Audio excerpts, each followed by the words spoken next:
Hello and welcome back to the channel.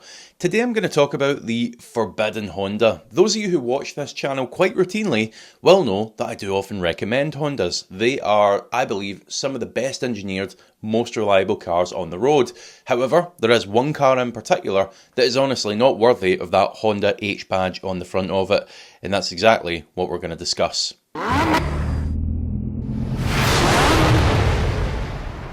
So Honda, over the years, they have earned a worthy reputation for producing great cars with ultra-reliable engines. If we take a look back, historically, it isn't just that the engines are well made, they were also very simple. The Civics, the CR-Vs, the Jazzys, all the stuff that people are buying as reliable everyday transport, they all used decently sized, naturally aspirated engines. Now that simplicity also meant that when things did go wrong, which granted wasn't very often, they were very easy to work on. Your local backstreet garage would have no problem performing most jobs on one of these older engines. The other thing that you'll typically find on a Honda engine is a timing chain in place of a rubber timing belt. And again, these tended to be pretty good, pretty well made, unlike some of the Corsas, for example, that you hear the chains rattle all the time on them, even some of the Land Rover engines and so on. Countless problems with chains and tensioners. You tended not to see these problems on Hondas, and rarely would we find one needing swapped out before, say, 100,000 miles. That's probably a bit conservative. I'm sure there's many a Honda engine out there right now, maybe on 200,000 miles, and it's never seen a chain swap. Now, what this meant was no rubber timing belt requiring changing every couple of years, so maintenance was at a minimum on these engines as well. You may have noticed you typically do tend to pay a little bit more for the equivalent Honda over, say, a Ford or a Vauxhall on the used market, but to my mind, it's always been worth it for these reasons. With the Honda Civic specifically, the petrol engine you're going to find mostly up until 2017, there or thereabouts, just depending on when the car that you're looking at was registered. It was the 1.8. Now this was the good old Honda formula. It wasn't too small for the car, so it wasn't overstrained. It was timing chain equipped, therefore very little in the way of maintenance. And it was simple to work on, simple to fix if things did go wrong.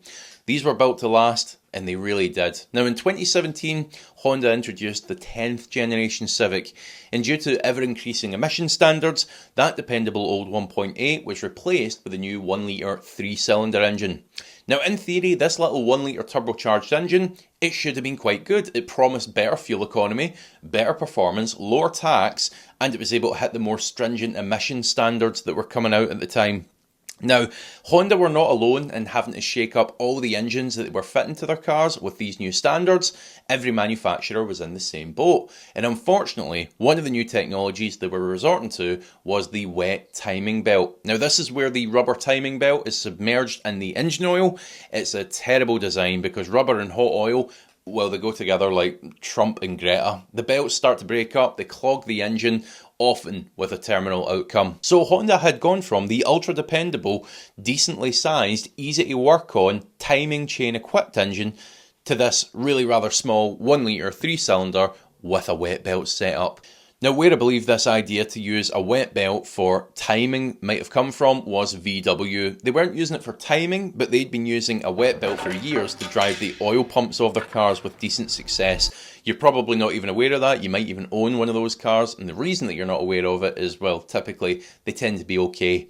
The crucial difference, though, is that an oil pump belt isn't under anywhere near the same strain as a timing belt. Ford, Citroen, Peugeot, Vauxhall as part of the Stellantis family, and Honda, they all adopted these wet belts to drive the timing of their engine.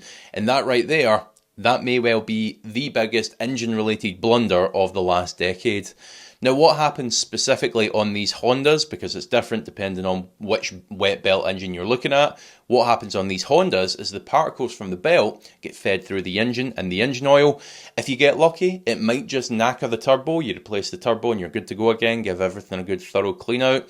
But occasionally, it can take the engine with it as well, which is what the others, the Ford EcoBoost, the Stellantis engine, tend to do in the first place. Now, where they started fitting these problem engines, the years you need to be careful of, in particular, are from 2017 up until about 2022. That's when Honda realised these wet belts, they were just a completely flawed idea.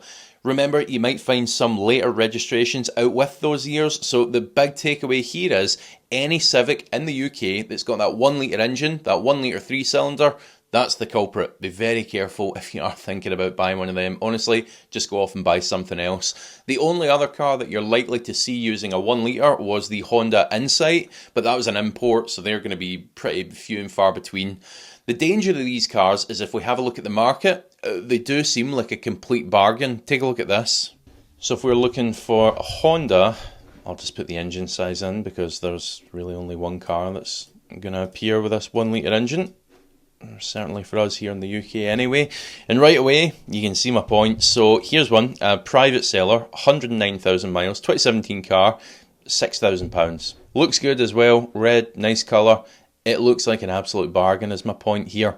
There's a dealership one, a 2019 car, 1 litre, one owner, full Honda service history, little over 100,000 miles, £6,500.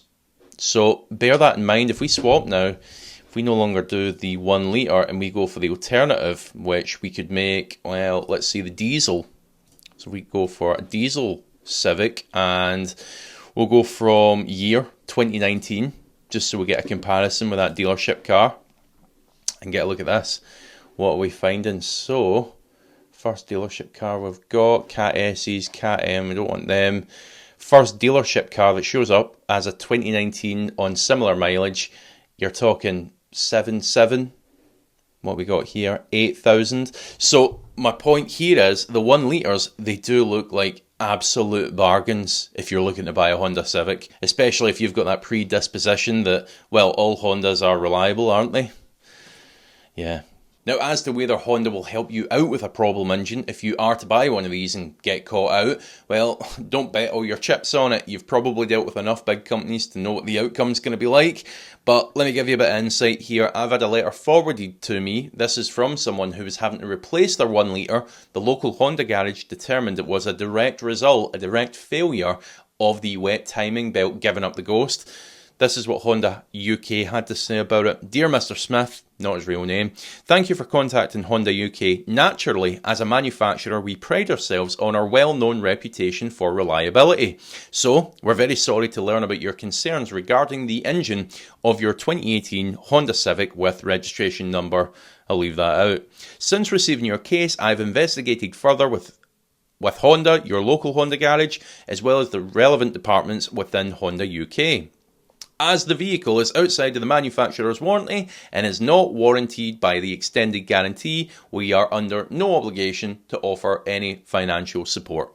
So, no, there's your answer. If you buy one and it is out with, you can forget it. It is really disappointing to see that Honda are essentially just washing their hands of the problems with these 1 litre engines. If you look at Ford with their EcoBoost Fox engine, they even extended certain parts of the warranty to help customers out that had suffered a wet timing belt failure. It's maybe not the perfect solution, but it's a gesture of goodwill, isn't it? A shame to see that Honda aren't doing the same. Now these engines, they are just not worth taking the gamble on. Just buy something else. I make loads of different videos on advice as to what cars you should buy and what cars you certainly should not buy. Now, the one thing I will say is it doesn't matter what car you're buying, any used car, you need to make sure you're doing an HPI check on it. There's loads of services out there that will provide this. It'll tell you if that car's ever been stolen, crashed, if it's got outstanding finance and so on. You really should be doing one of these checks. Now, the one that I always use personally and recommend is Vehicle Score. This is really good because it's a free check for one. You can put the plate in. It'll tell you good and bad points about that particular car for absolutely nothing. But if you are serious about buying it, do purchase one of their paid HPI reports. For the price of a couple of cups of coffee, it just gives you that extra bit of reassurance. Now, as ever, thank you so much for watching. Please do consider hitting that subscribe button, hit the like button. Also, let me know your thoughts in the comments section below. I'll see you on the next one.